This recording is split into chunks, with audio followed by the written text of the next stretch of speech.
Stand by, Michael. I see you in there. Stand by. Okay. Stand by, Candice. Michael's on standby as well.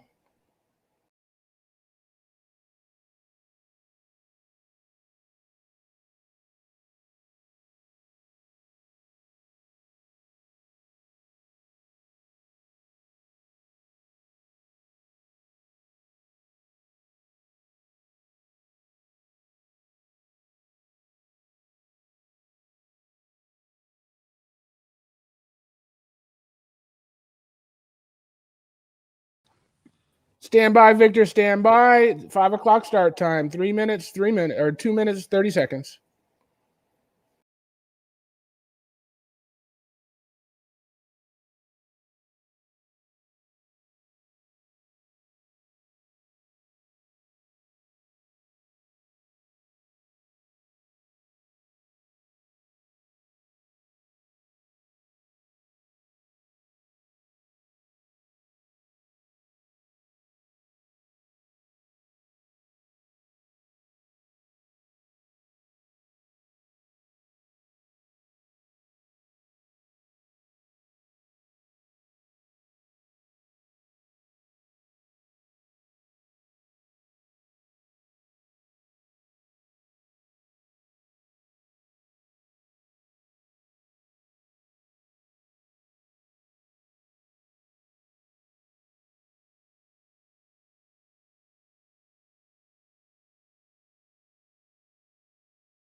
You're live. You're live.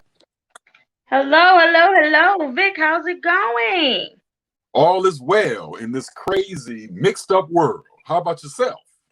I am doing pretty good. There's Mike. Looks like he's in a car. Mike is in transit, huh? Yeah, Mike actually, is on you know, his way down. Look, Mike is on his way down to Lansing. I got my rucksack on my back, my whipping in my hand. Yes. Listen, we don't want to shoot out in Lansing. I guess our governor finally put her foot down. Okay. Did she put her foot down? Yeah, if I'm not mistaken, yeah. Somewhat. Yeah. Somewhat.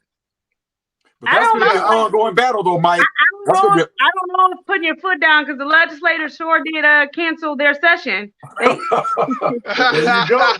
There you go. Well, listen.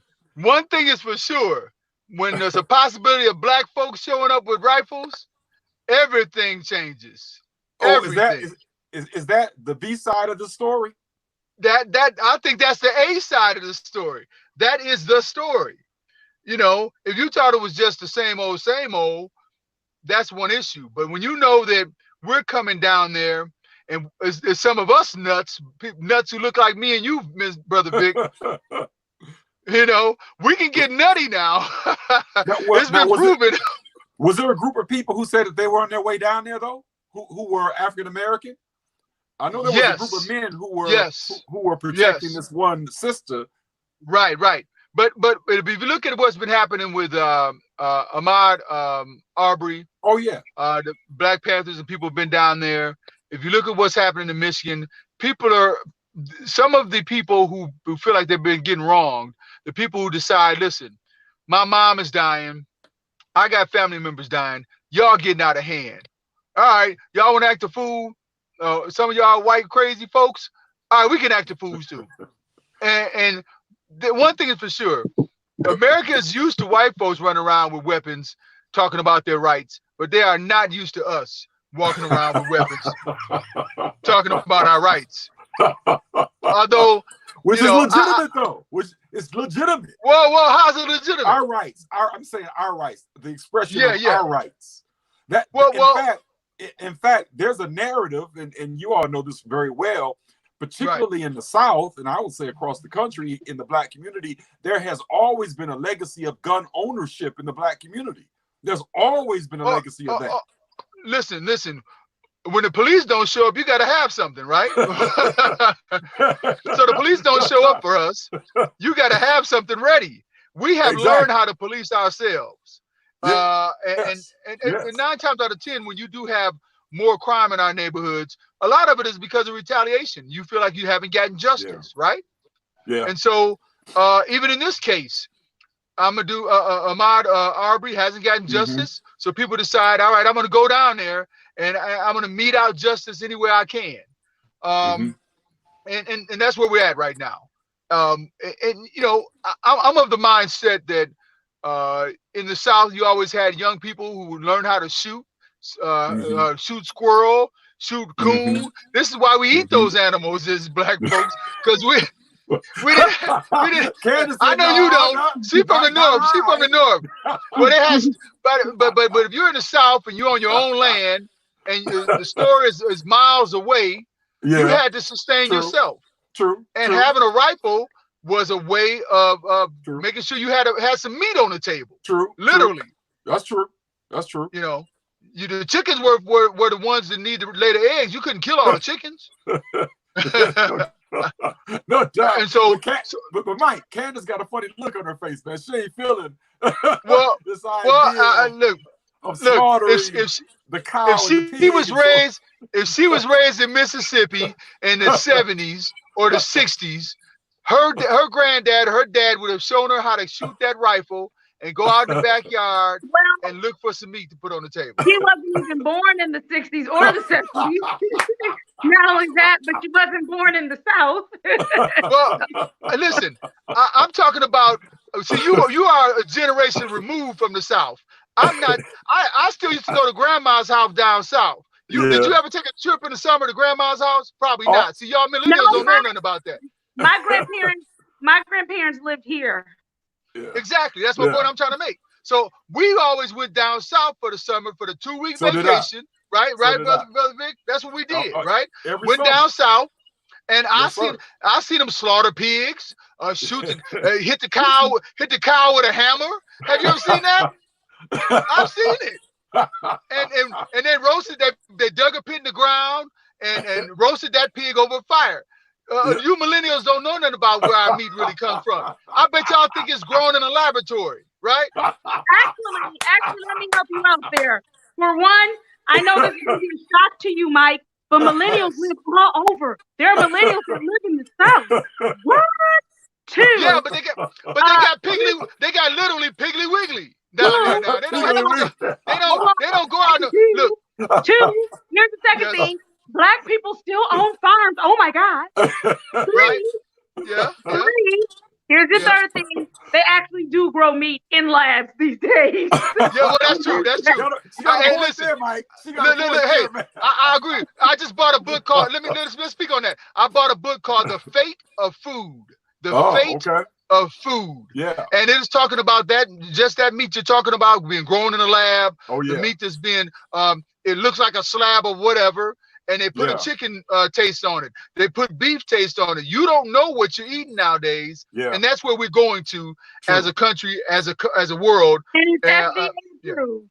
True. Well, speaking of the FDA, now we got our FDA saying that these drugs are okay. They're going to go out and you can take whatever type of drug you want. The president's okay with it. And he's going to get paid for it. His daughter's going to get paid. And all of his friends are going to be paid.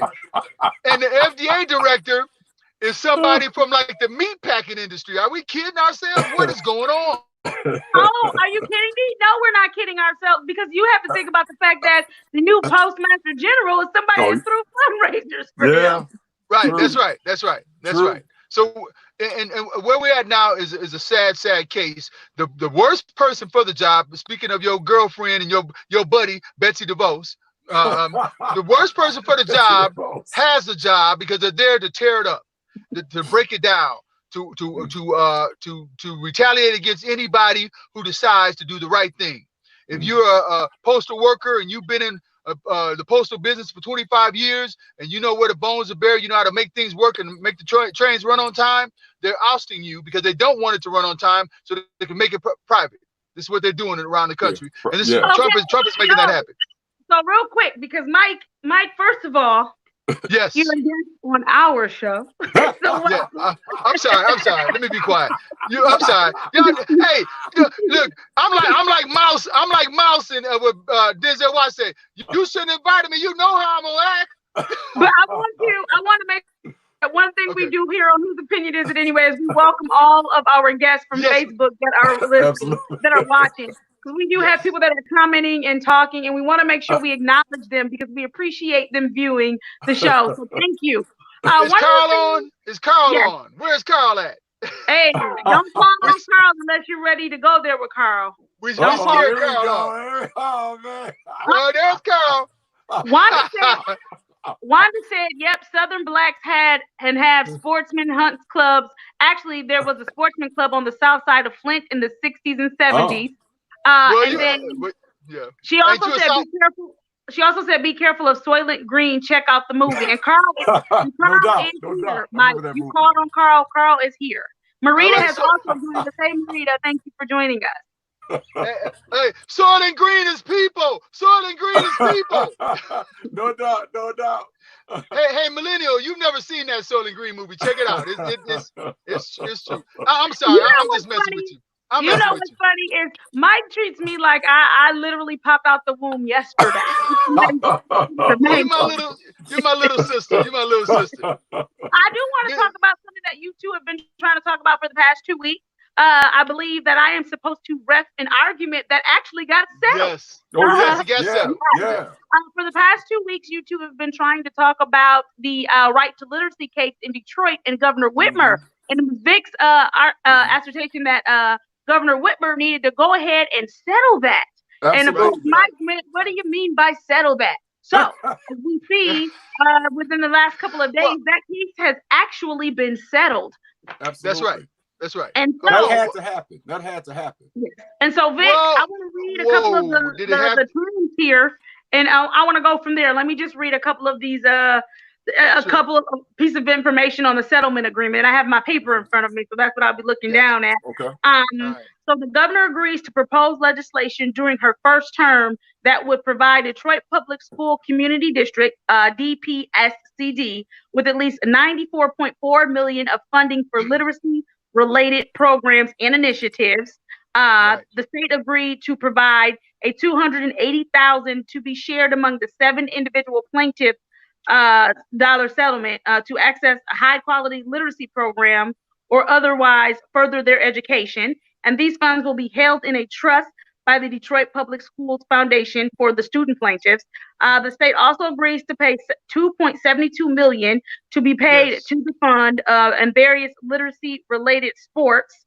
The governor will request the Michigan Department of Education to advise school districts throughout the state as to how they might use evidence-based literacy strategies, initiatives, and programs to improve access to literacy and literacy proficiency, with special attention to reducing class, racial, and ethnic disparities.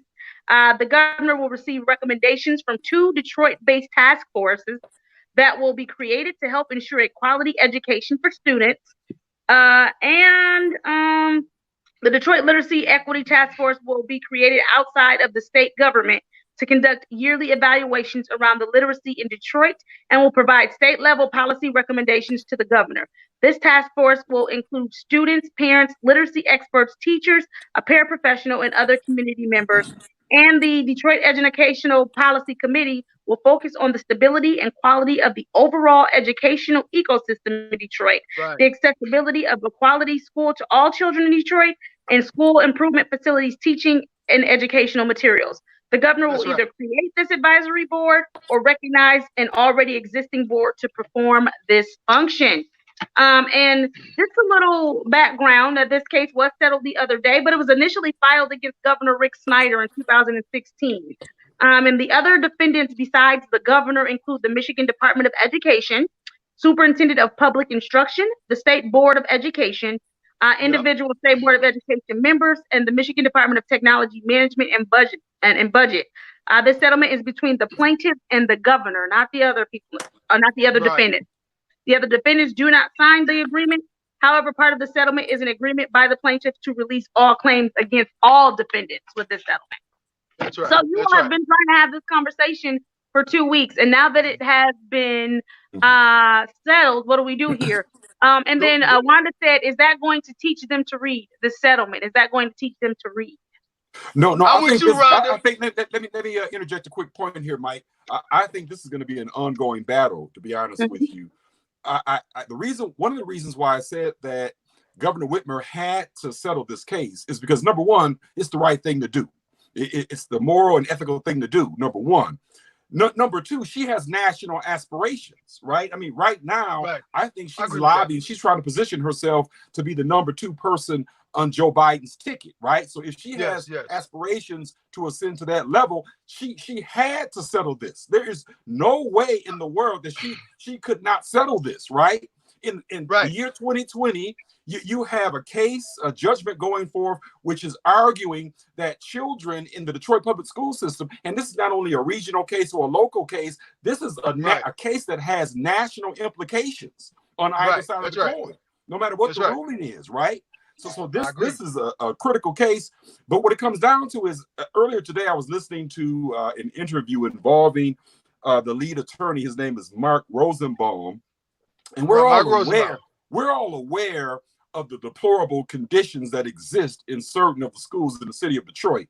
You have rodents, you have rats in the schools, you have vermin in the schools. There's situations where you have mold and mildew in the classrooms. You have 70 kids crammed into a classroom that should occupy 30 children in the classroom. There's cases where there were upwards to 50 or 40 to 50 children sharing 10 books. What is this? In the 21st century, in the richest, most powerful nation on the face of the earth, we're having this?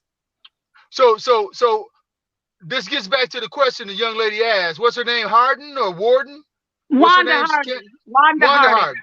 So you still haven't answered her question. Is this going to help the kids learn? And the answer is no.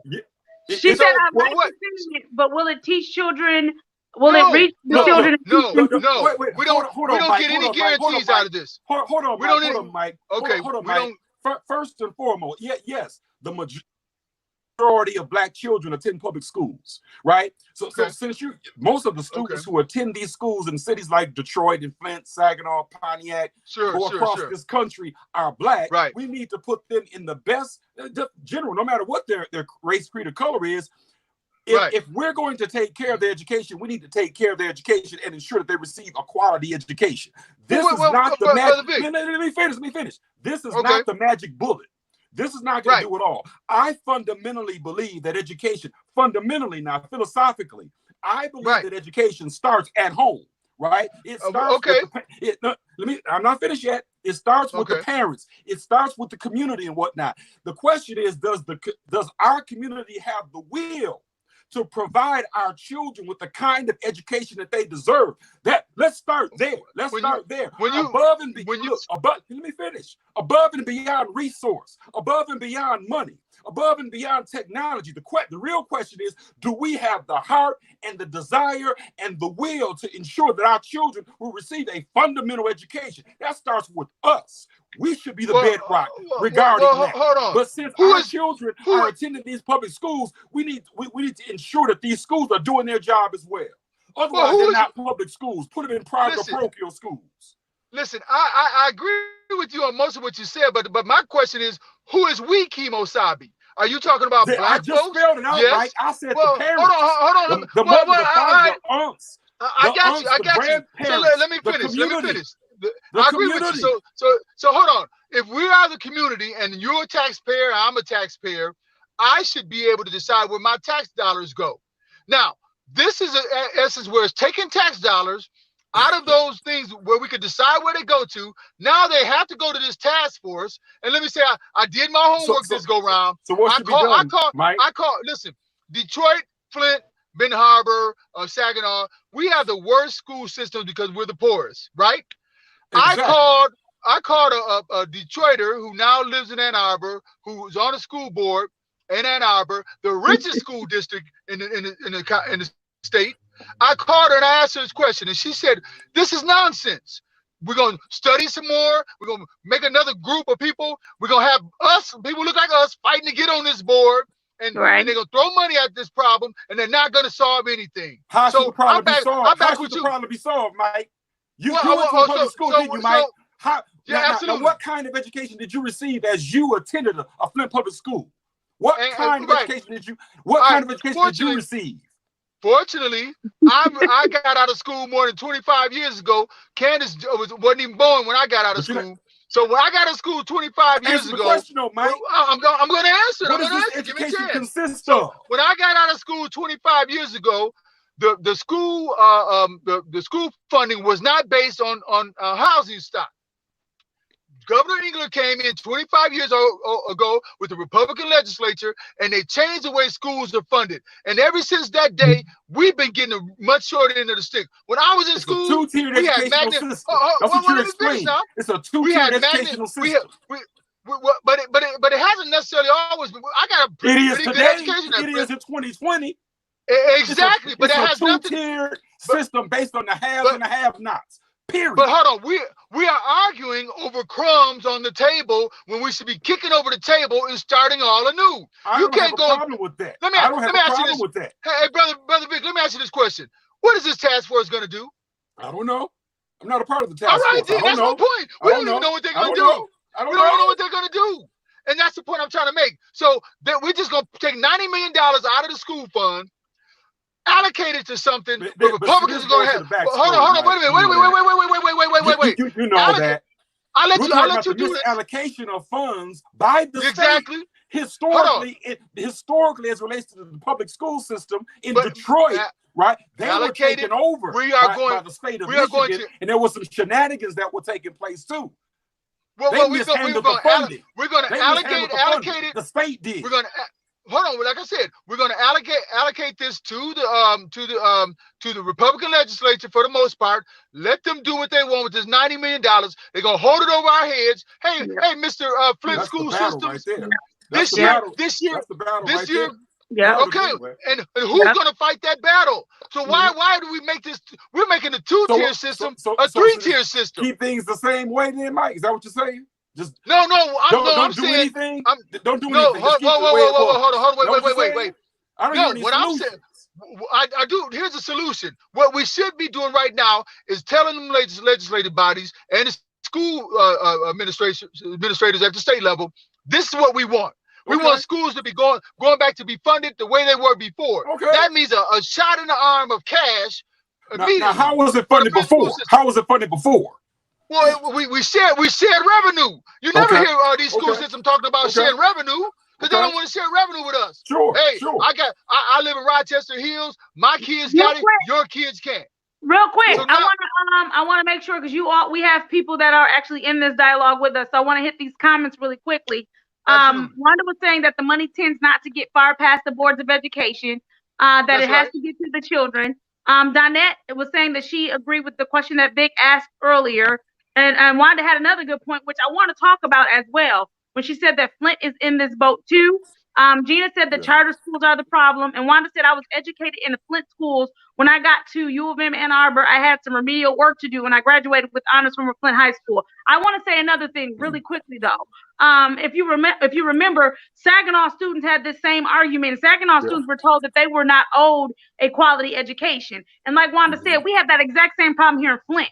So now you've taken some money and you've thrown it at Detroit. And like you said, we don't have any actual answers of what this task force is going to do. What we have are just a bunch of paragraphs laid out before us. So again, we've thrown money somewhere that we're not sure where it's going to go. It's supposed to go to, you know, Detroit schools for specific things. But my thing is, like Wanda said, we have that same issue in Flint. So does Flint sue the state too? I mean, do we what so what do we do? Do we one by one everybody sue the state, or is the state going to stop it and make an educational system that works for everybody? And like Vic said, it not be two-tier. What do we do? Well, absolutely. Like I said, we should implement some type of revenue sharing where I'll give you an example. Where does the lottery money go? Who knows, right? So a small percentage goes to the school. Well, listen, we definitely got to get more Democrats in office, because we've had this problem even more so. We've always had it in America with black and white, but we have it even more so even in these northern cities, because they've changed the way the funding happens. Okay. But one of the things we could do is get rid of these Republicans who are in office right now. They don't wish us any or no earthly good. That's how Grandma used to say it. They don't want us to have any earthly good. But on top of that, we have to start making our legislative bodies. Hear me, black legislators and legislators that want my vote, who live in Genesee County and Wayne County and other places. You have to start putting forth legislation that guarantees this in the legislative body. We can talk about it all day, and the governor can do it, but the legislature controls where the funding goes, and we should be making sure that they do that. And Jarvis had a comment that was kind of along what Vic said. He said it's called Freedom School Mississippi Educate Our Own.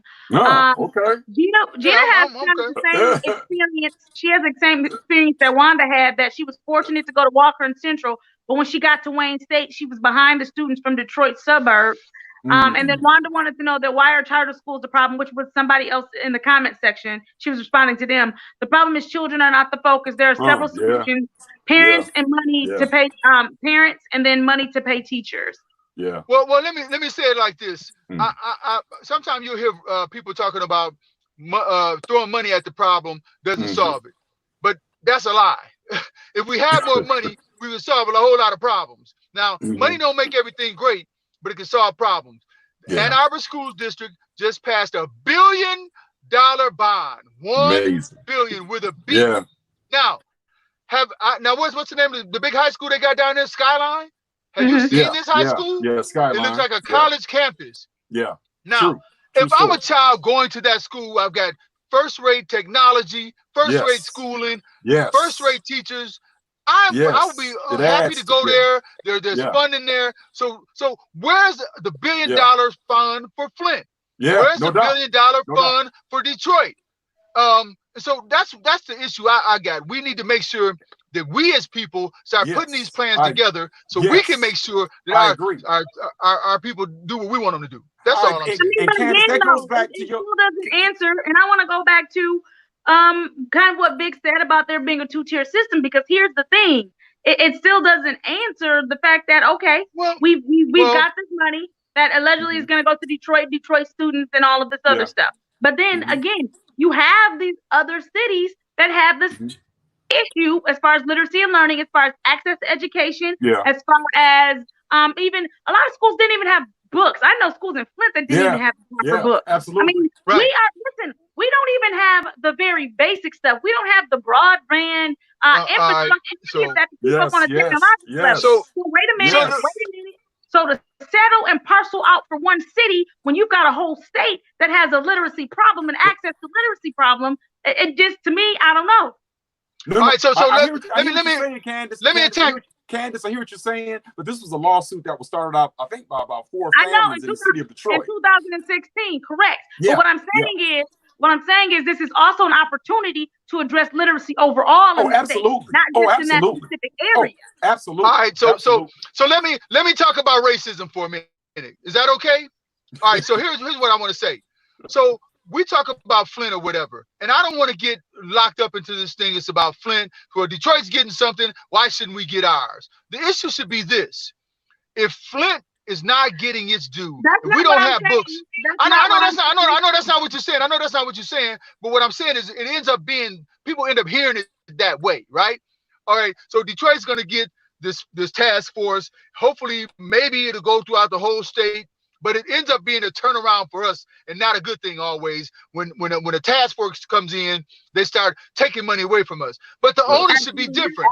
If you don't have books, if test scores are low, you should automatically get more funding instead of the opposite, get funding taken away. Threaten to give me more money if things ain't working out, if we're not getting certain things. And we have to get our legislative body to understand that. Once again, I keep saying this. The same people complain about the school system don't go out and vote. When's the last time they've been to a school board meeting? When's the last time you've been to a PTA meeting? So if we talk about community, Brother Vic, and we talk about what's going on, charter schools are not the panacea, the thing that helps us out anyway, right? Because the same kids who go from those bad neighborhoods go to the same charter schools. Charter schools have a worse record than public schools with educating children who look like me and you. That's a fact. So we've got to restructure how the funding happens. Go back to what worked for us. Community schooling in Flint. In Detroit. No kid had to ride a bus to an elementary school. But I think a lot of the argument is here that I'm seeing in the comment section is a lot of people went to community schools here in Flint, and keep in mind we had some amazing community schools. I am a product of community school education. So am I. And their argument was that once they were done here at our community schools, once they got to college, they were behind all of those other schools in the suburban areas. All right, so I don't know about that. I mean, I went to University of Michigan and I held my own, so I don't know, and I'm not working against them. I think that's a misnomer sometimes too. Here's the thing: what happens with that, and whoever said that, what happens is our schools are looked at differently. So we go to these predominantly white schools or some other schools, and they look at us and say, "Well, you come from Flint. Automatically, you can't have the great education." But if we get student services, if we get teacher conferences, instructors working with us, we can be just as good as anybody else. Absolutely. I will say, in what you're saying, I do agree, because once I got to college, I actually was bored in college because it was like some of this stuff we're going a little slow here. So I understand what you're saying, but the reality is not everyone, even though we all went to community schools, we went to different schools, and not everyone had that same education. Well, I'm just saying, people will blame it.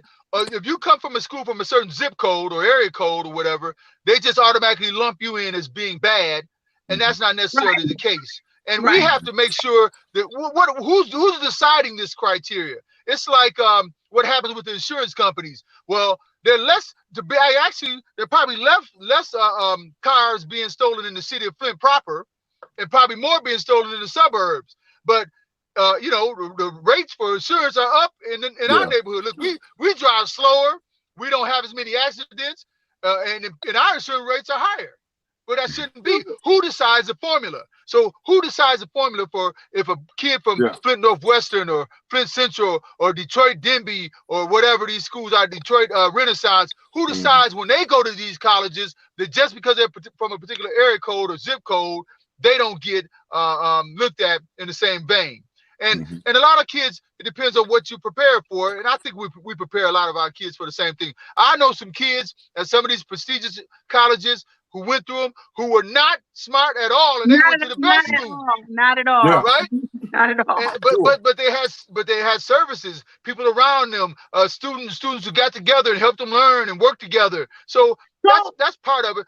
That's why I'm with HBCUs. HBCUs help our kids, because they put the loving arms around them, and they support them. That's more important sometimes than what school you went to. You are an educator.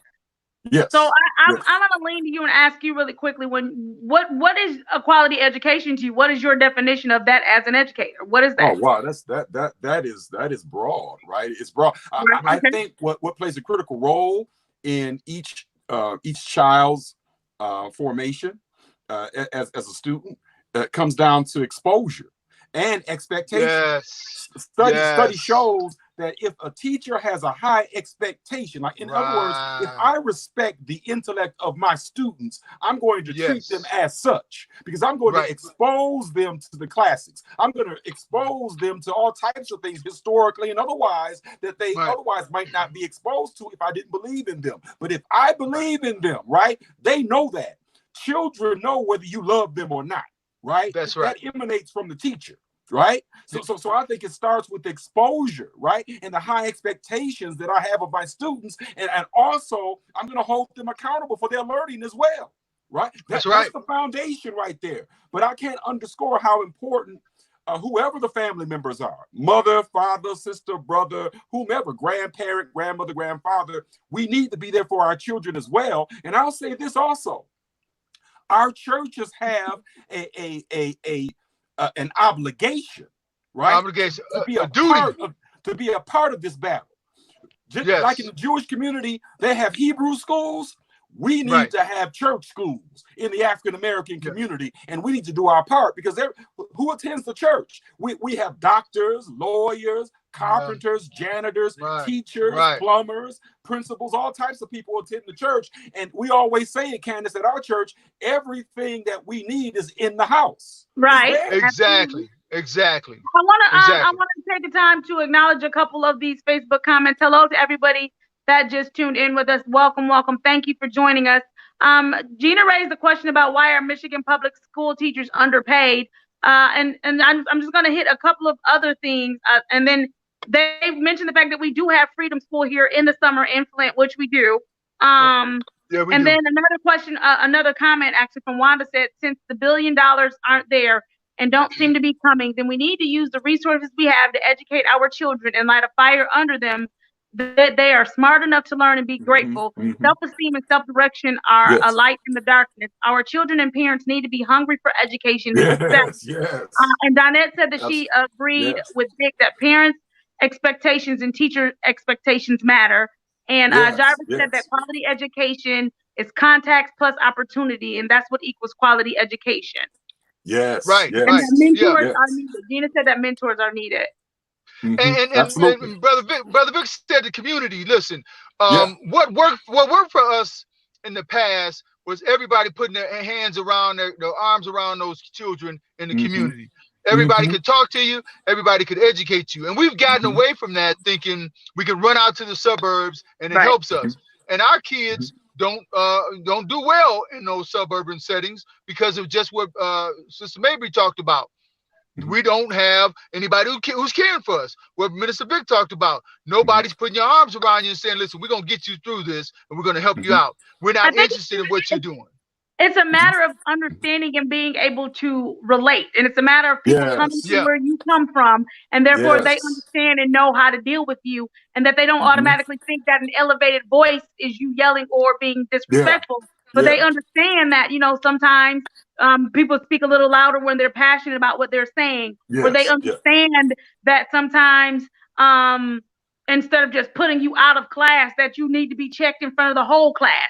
Or, suspensions don't come automatically. I think a matter of being educated in your own community matters. I think that it gives a certain responsibility to the teacher when that educator comes from your community. It gives a certain comfort and blanket and safety net to the child when you know that you're being educated by those within your community who will know and understand you. So I think the one thing we have to be clear on is the fact that when we say teachers or educators, that it goes beyond just I'm opening this book and giving you this curriculum, that there's a care that needs to come with that. In order for that care to happen, I have to understand and know you. Well, this goes back to Gina's. This goes back to Gina's issue though too. Mr. Tardy, when I was coming up, Mrs. Stewart, they were my hardest teachers, my toughest teachers, but I learned the most out of them, right? They expected the most out of me, and guess what? They were Black folks. But but also now we don't have that teacher. There used to be some kind of thing which you call job security. There used to be a better pay. We don't have that better pay now. So people who look like us don't go into those professions. True. The money's not there. The restrictions are too much, and the money's not there, and so that people decide, look, I don't want to mess around with this teaching thing. It just ain't enough for me. We're getting laid off every other year. The funding's not there. They're closing schools. I don't need that. There's no job security there. But let me say this though, that's by design, and we're missing that point too. The design is to make sure that the schools don't work because, like any good pimp knows, if you keep them dumb and broke, You can get them to do anything you want them to do, like working in a meat packing factory and going to their death, doing that day in, day out, and fighting other folks to get in there because they're all broke and got to go back to work right now. I mean, that's just what we're dealing with. So the cycle repeats itself. So now our kids come out. We can't send them to college. We can't go down to grandmama's house for the 2-week vacation because I got to work every day because I'm not getting paid correctly. And this is a vicious cycle. We've got to break this cycle. And I'm going to say this again. The Republicans have been in charge of Michigan for 25 years, y'all. Let's get rid of them. Get them all out of there. And Dinette said that is because all kinds of teaching is going on in schools that goes against the principles we teach our own children in the home. Wanda said that absolutely everyone needs to be active in the village. And then Gina said when she was in school, her teachers treated her like she was their child. And Wanda said we need teachers who challenge us. Shardy said, I believe when it comes to the schools, those particular schools and school districts may have strong and loving leadership and administrators who love and care about the students and the school personnel, which then creates a culture for academic success to take place. And then Wanda said, black college students are veering away from teaching degrees. Because there's no money in it. There's no job security. But I got a message for Gina about that village thing. You know, Gina, you can't tell me nothing, and your kid can't tell me nothing. You can't talk to my child. I mean, this is the problem we have too. Nobody can tell each other nothing. And I know Gina enough to know that her child would be like my child in the same space, right? But everybody doesn't practice that because some individuals don't want you saying anything to their child. And then there's some people you don't want saying tough stuff to their child because they're way out of place. So we have to lead by example. You know, when we go to these tailgates in the city of Flint, generally they're pretty peaceful, particularly during the day. You know why? Because you have a mixture of people there, and as older folks are enforcing some of the rules. Then at nighttime, you have some of the younger people come in, and you have a few problems. But the problem becomes that we are not enforcing our rules even as adults in the room sometimes. Because don't nobody want their child to be told nothing. You can't tell my child nothing. I don't know you. He don't know you. This is the same reason we got into the issue with the man getting shot in the head at the Family Dollar. You can't tell my child what to do. And this is a quintessential example of what we fall into in our community, and we have to push back against it. When you see individuals who are doing something right, even if they're chastising your child, leave it alone. Let it work in system and let that child know that adults are to be revered. You know, I always call it BC and AC, before crack and after crack.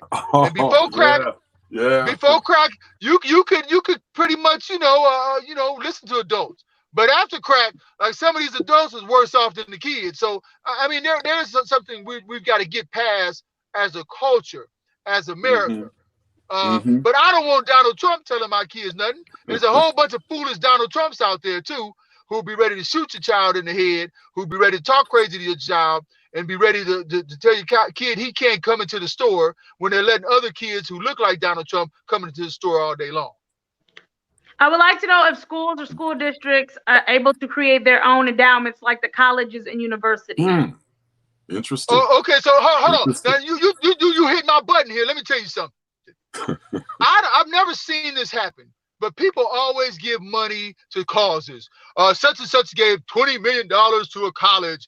Such and such. Why has there never been a person who's given an endowment to a city school? Has that ever happened? Why not? Why not? Why does that ever not happen? That never happens. And so for me, the issue is that some of these people should come back and not just give equipment, sports equipment, and things like that.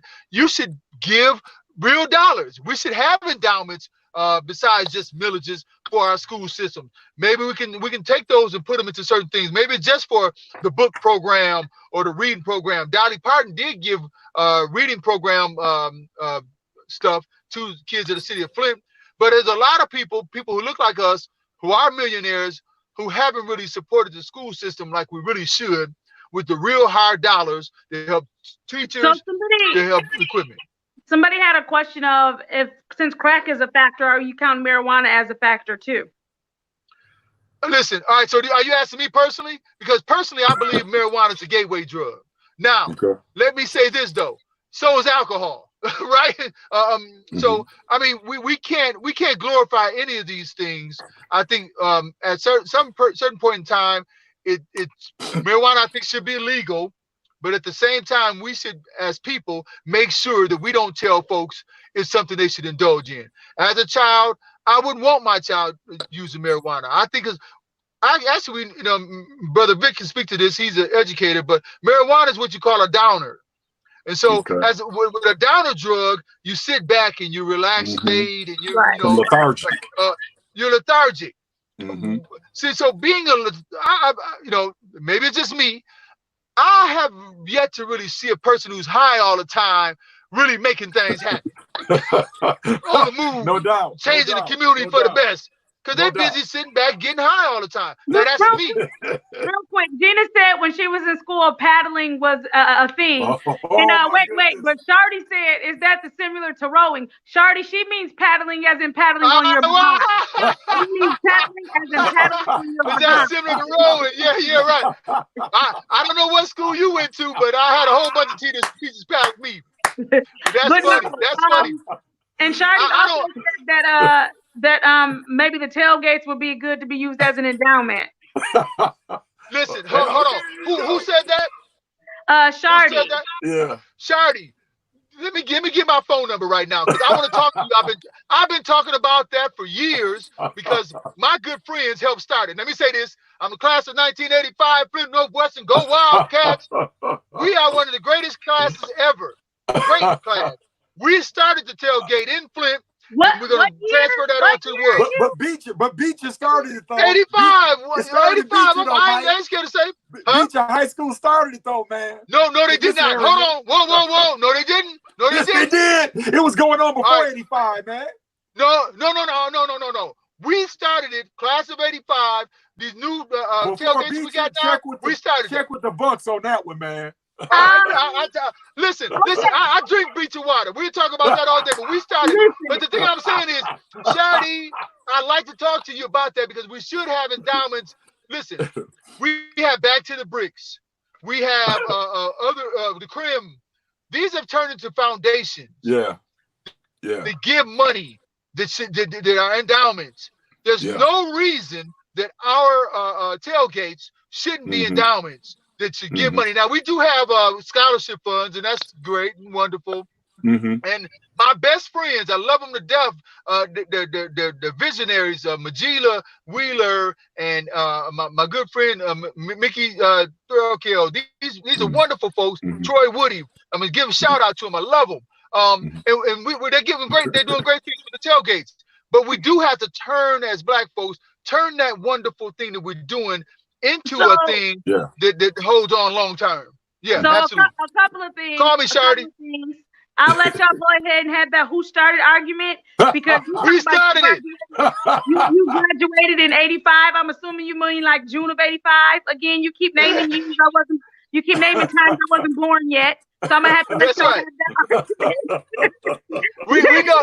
Yeah, you weren't born now, you little millennial. Oh, look at the millennial talking. Oh, so I don't know who started it. I just know that everybody tailgates. Carl did want to know when you said gateway drug because Mike, you called on our good buddy Carl. So Carl wanted to know when you said gateway drug, what did you mean by gateway drug? And he said gateway to driving slower or 3 cars backed up at a red light. What do you mean by a gateway drug? Well, hold on, Carl.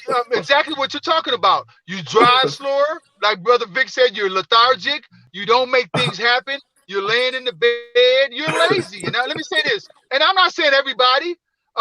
This is why, if you got some kind of artistic deal going on, which doesn't require you sometimes to be as prolific, unless you're Tupac, but Tupac wasn't no weed smoker really, because that's why he's prolific as a writer.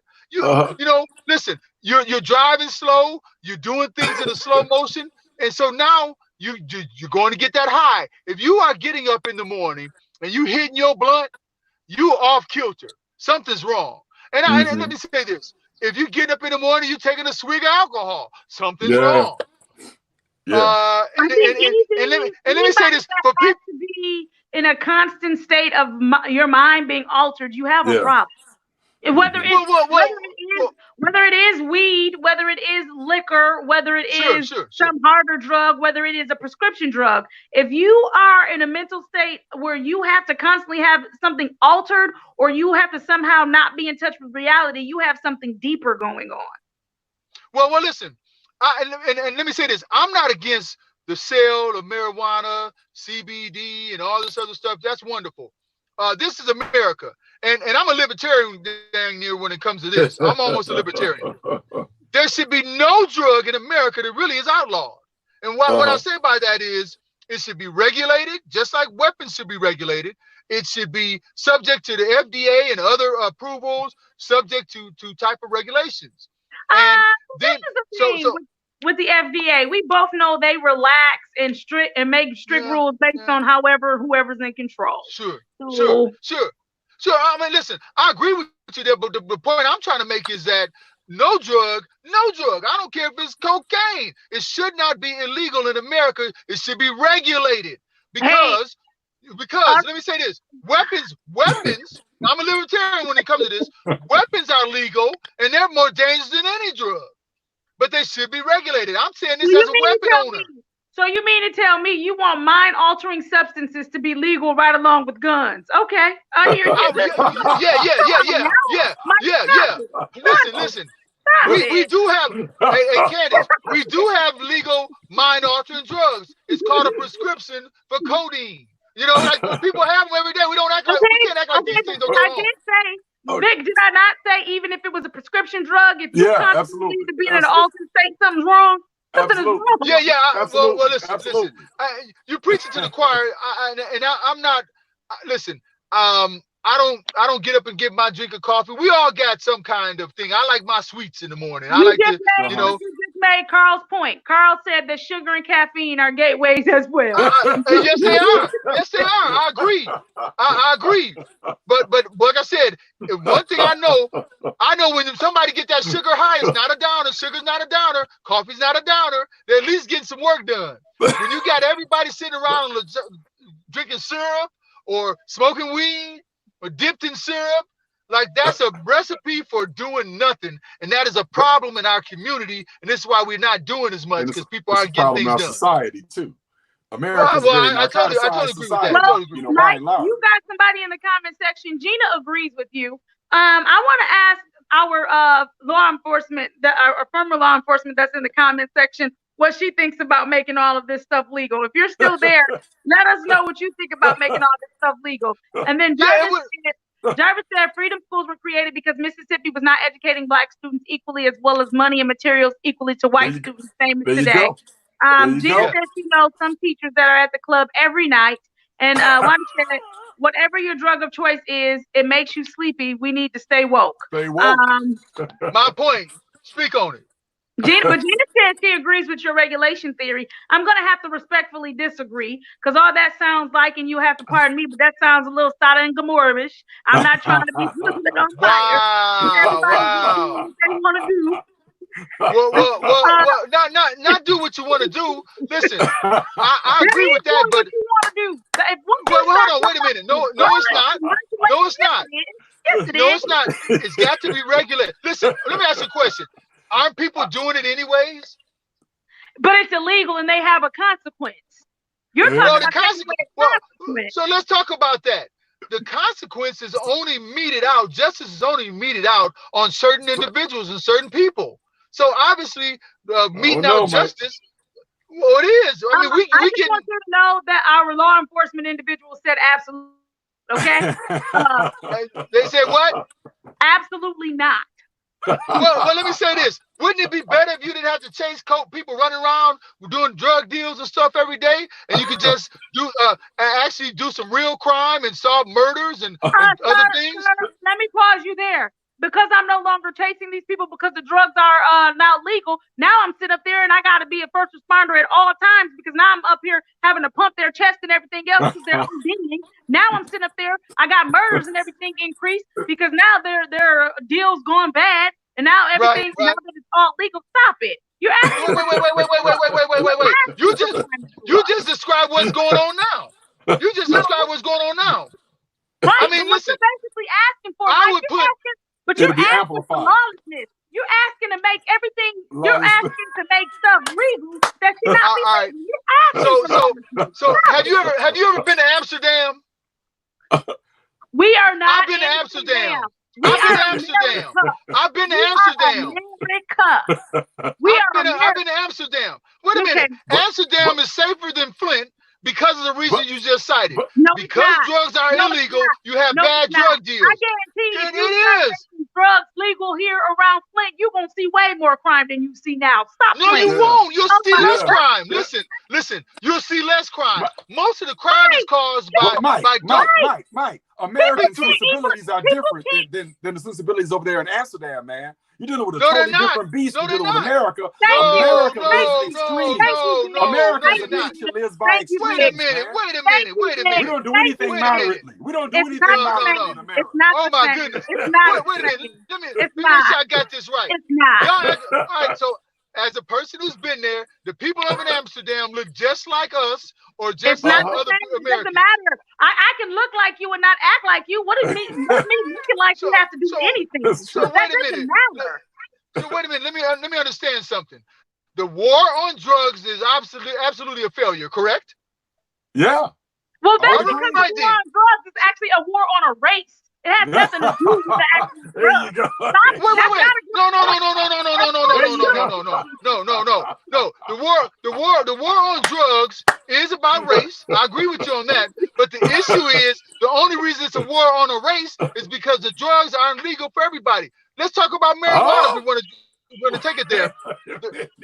Is there more crime today because marijuana is legal? Is there more crime today because marijuana is legal? Is there more crime today because marijuana is legal? The more marijuana becomes legal, there's less crime. Stop it, because you're talking about regulating other drugs, other hard drugs. That means you said no drugs should go without being regulated. That means you want crack regulated. That means you want to give people license to break into my house to feed their crack habit. Quit playing with me, Mike. The only reason they're breaking into your house to feed their crack habit is because it's unregulated. If it was regulated, they could get their prescription. Let me say this. All right, so can I get the floor? Give me one whole minute. You're not getting a whole minute. You got like 30 about an hour. You got 30 seconds.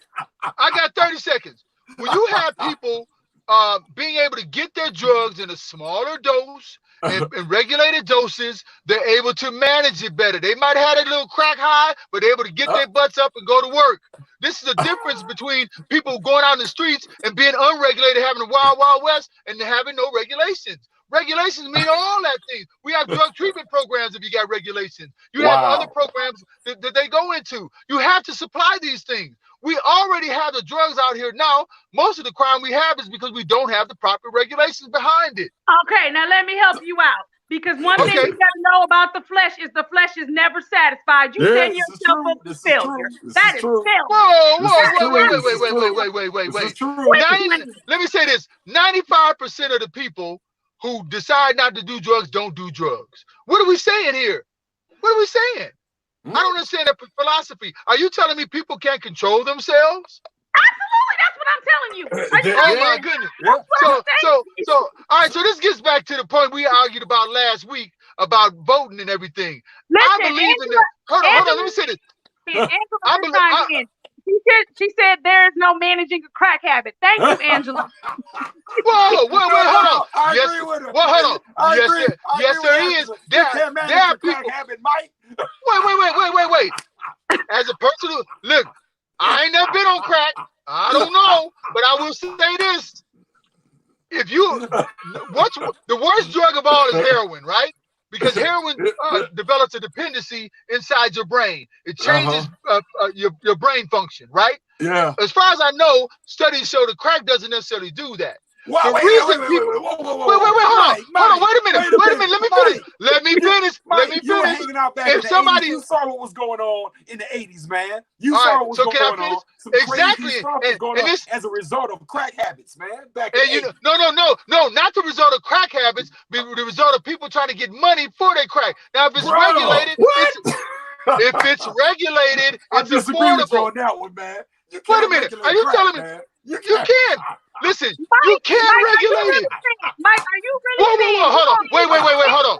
Let me say something to you. Are you It's really crack saying? worse than heroin. It's crack worse than heroin. It's crack worse than heroin. 6 in one hand, half dozen in the other, Mike. 6 in one hand, half dozen in the other. Wait, no. Crack is just cocaine, isn't it? Isn't it cocaine? Mike. So it's a That's been cut. Well, all right, so hold on, wait a minute. So many times. Exactly. It's not even as potent as regular cocaine. But here's the issue with crack. Effects are worse. Here's the issue with crack. Here's the issue with crack. There was a low supply. People couldn't get it. So then they go out and commit crimes to get it, or to move it around, or to buy money for it. Because, hey, Vic. Oh my goodness. Yeah.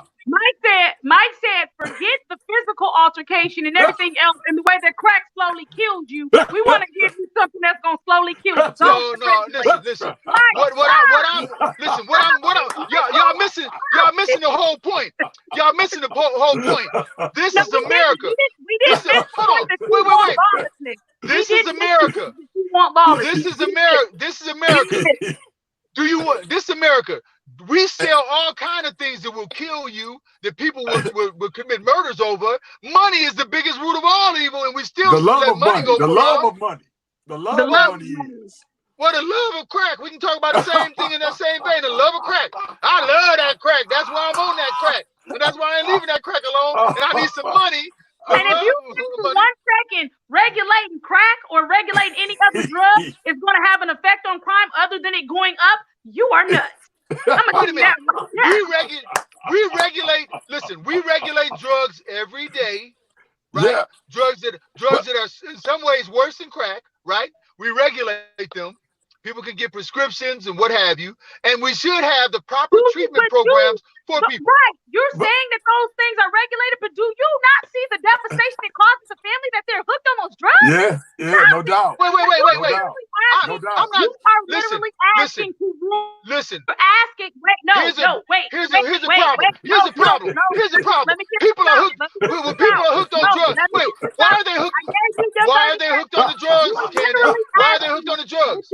You're literally you're asking to make something legal and regulate something that is going to tear families apart. You're asking for a you're acting. Whoa! You're acting like them being illegally.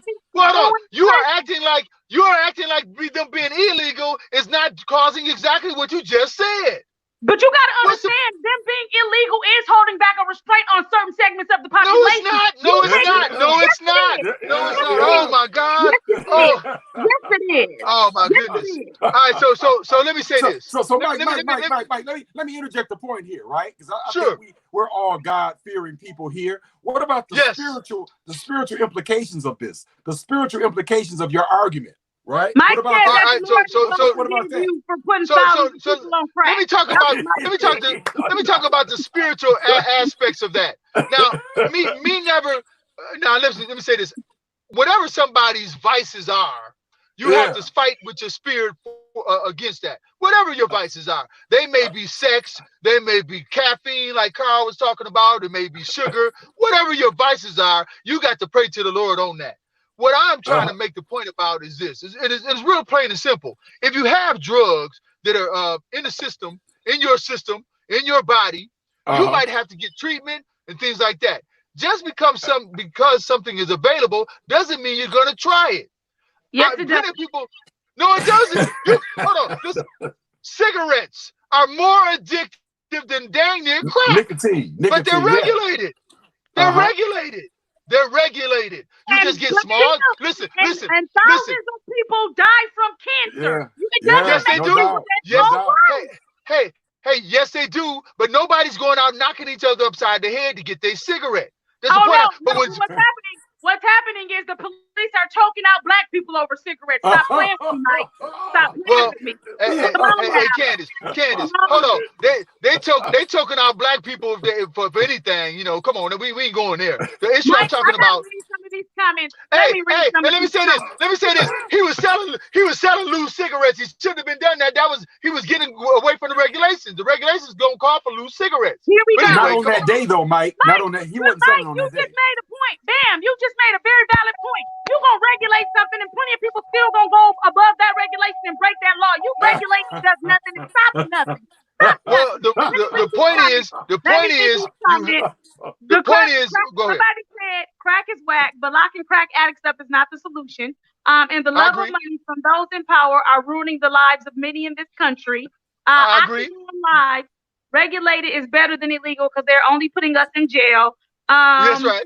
Crack parents trying to teach children to read. I mean, come on now. Yeah. So here's what I'm saying. You have somebody else when your world is 6 blocks long, your scope does not go beyond that. There are plenty of countries who have conquered drugs. Stop hiding behind the word to make you sound right, correct, accepted. That you are not a global journalist. Crack is cocaine diluted. Stop wasting energy. But that's my point I'm trying to make. It's still cocaine.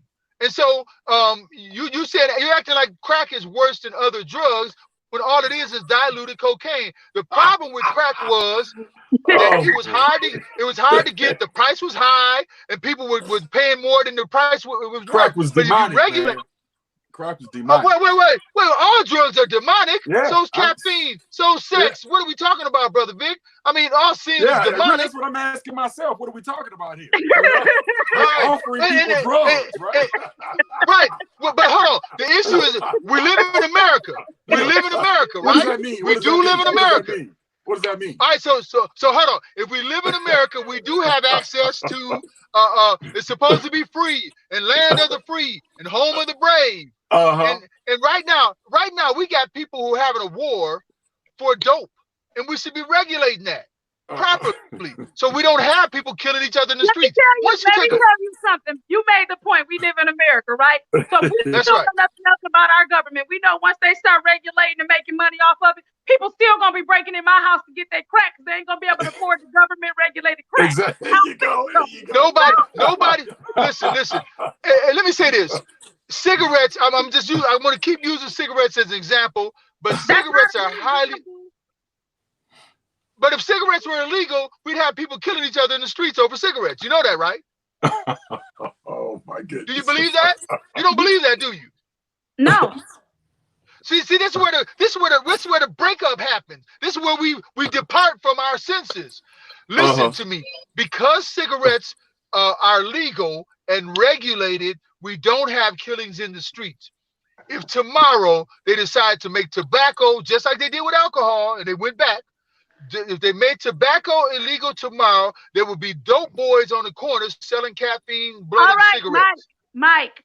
Well, I thoroughly enjoy the fact that you want to go down the road of debauchery. We have like 10 minutes debauchery. Left.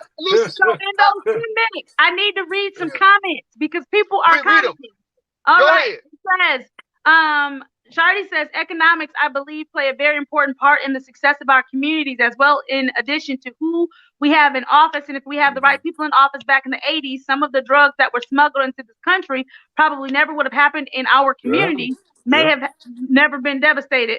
Wanda said, okay, so now we're trying to regulate drugs used by parents to raise intelligent children. Let's go deeper: mental illness, joblessness, etc.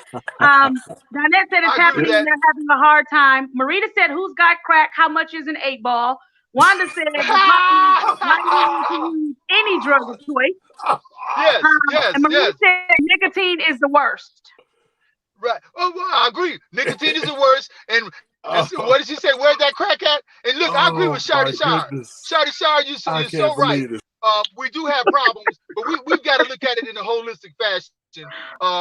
People talk about marijuana.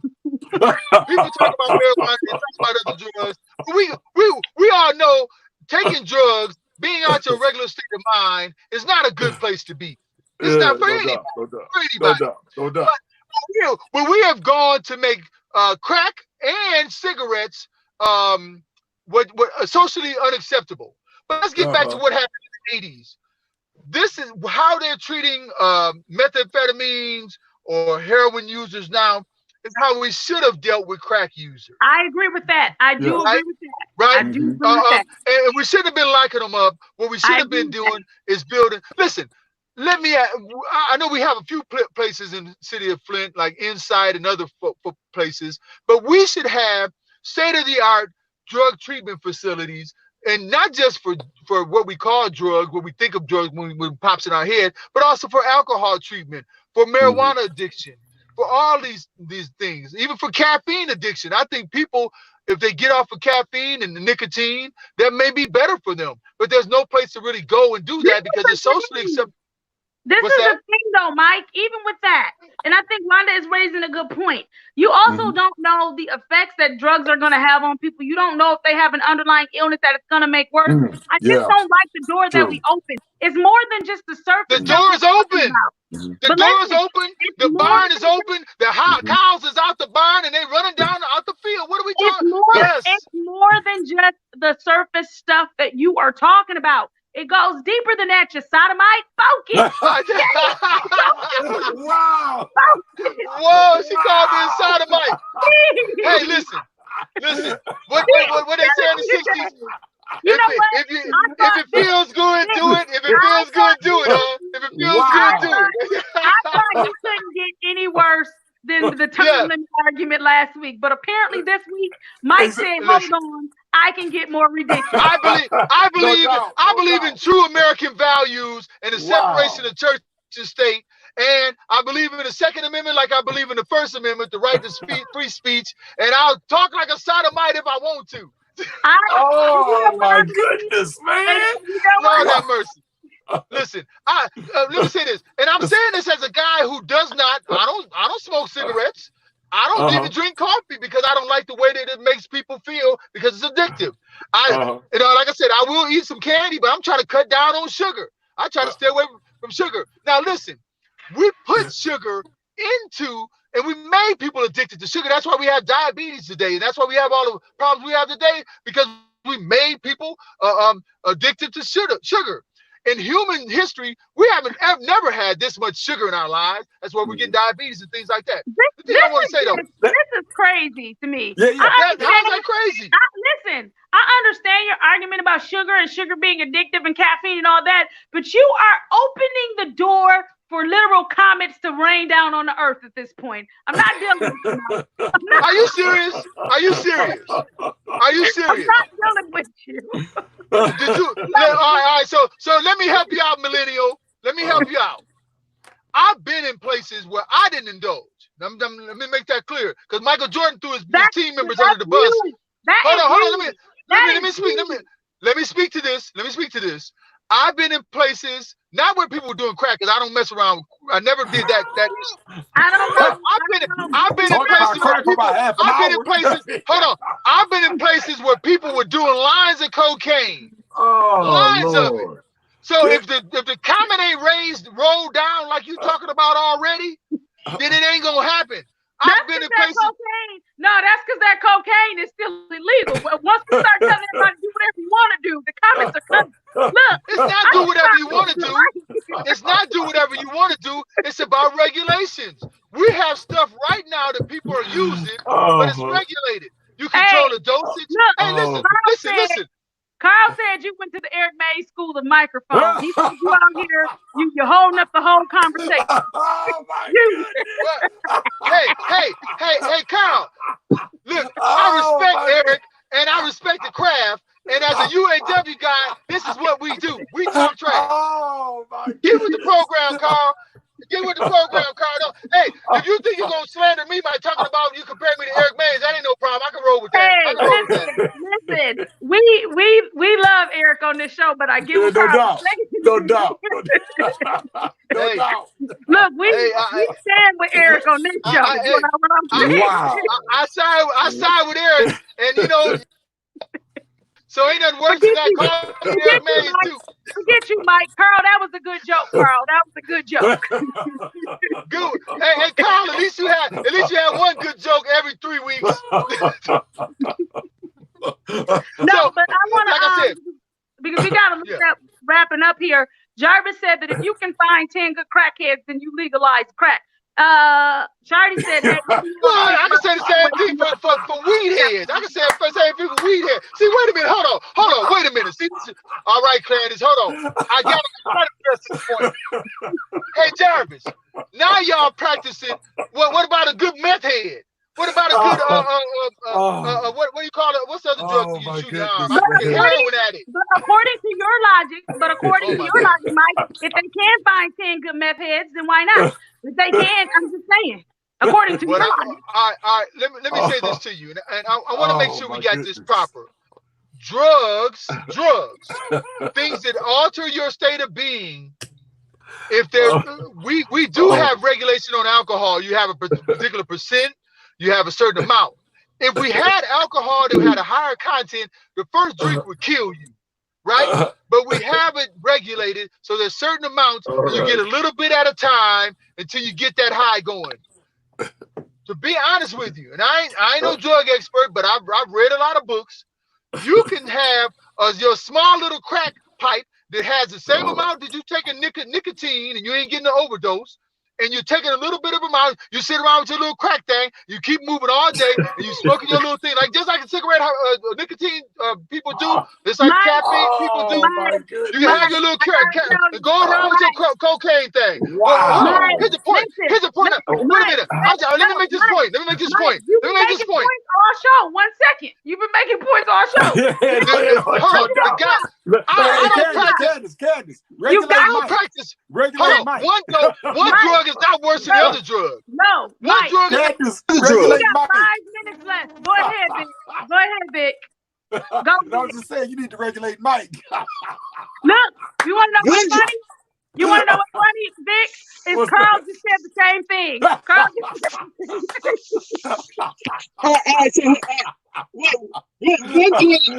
I can't hear y'all. One drug is worse than the other drug. Oh, but Candice. Yes, Here's a note. Here's a note we could end on. We've talked about a broad range of topics, right? And what about the idea that we had for the show from the very beginning about we the people? The importance for people to be able to inflict themselves on the political process, the educational process, etc. And I'm glad you brought it back around to that point, because Wanda brought it back around to that point too. She said, "Hi, parents and literacy." Didn't we start the conversation with literacy? That's right. That's right. That's right. I agree. Mike over here telling us that we need to go ahead and teach our children how to weigh and some scales, and y'all can figure that part out. I did not. No, I did. See, hold on. See, y'all write too much into it. The thing I'm saying is, this is America. You can't pick and choose what's legal and illegal. That's all I'm saying. And look, I don't care one drug is worse than the other. Oh my God. All drugs are bad. All drugs are bad. I don't care what it is. But just because it's illegal doesn't mean it's not bad. Carl said, "Thanks for the master class on crack and cocaine." He appreciates it. Anytime. I'm glad to be of service. Listen, I want to wrap it up here. We got to get off at like 6:20, so I want to wrap it up here. Vic, come on, give me some last thoughts on that decision that was handed down today and how we move forward. Give me your last thoughts on that. Let's go. Yeah, to be honest with you, I think it comes back down to we the people. It comes down to the community in terms of what we need to do in terms of riding the ship with regard to providing our children with fundamental education, right? So that means that we need to be involved in the educational process more so. It means that we should be at the table. We should be, when these discussions are taking place, we should be holding our state representatives' feet to the fire and our legislators' feet to the fire. We should be doing all these different things, right? So I think that to go full circle, it comes right back to us and how fundamentally important our involvement in this process is. If we're going to right the ship. Mike, give me give me your I totally agree with that. Go ahead. I'm sorry. Go ahead. Your 30 seconds. Go. Yeah. All right. So listen, I totally agree with most of that. What I'm saying is we have to know what the rules are going to be. They don't generally work out for people who look like me and you. And so we got to be a part of the process. We've got to make sure we vote in people, vote out Republicans, put in Democrats, get some people going to listen to you and regulate properly, and we'll be okay. All right. Let me tell you, the funny thing is before this happened, and you're right, Carl. Carl said no, me and we. And Wanda said, she said that you agree that high parents are better teachers for their children. We'll let that go. I think you know the answer. And then Paul and I had a conversation before this started, right? I said, Paul, we're going to talk about education this entire show. There was actually 2 more pieces that we were supposed to get to regarding education that we didn't even get to. Wow. And that was the not that one, Paul, not the regulation, but as far as Betsy DeVos funneling money to the private schools and to the religious schools, that was taking away the funding in the coronavirus and the birth stimulus package that was supposed to go somewhere else. We were supposed to talk about that, and then we were also supposed to talk about how the student loan forgiveness that was originally proposed in the second stimulus bill, how there have been some amendments made to it today. So hopefully we can get to one of those two things next week.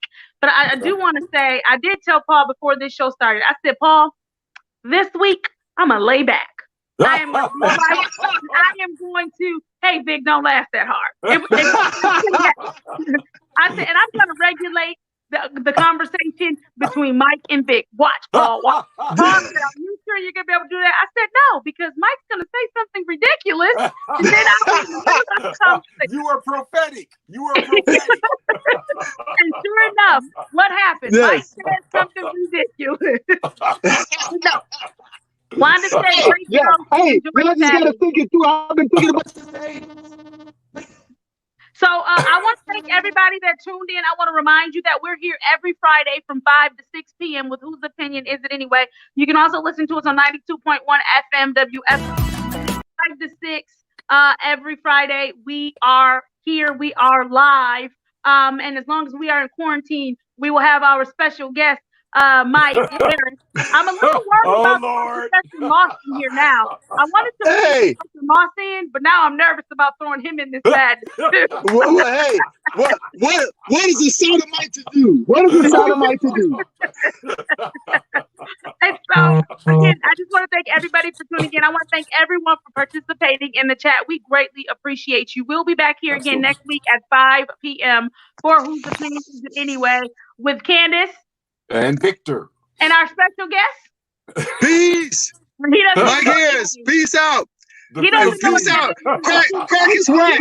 Crack is whack. Crack is whack.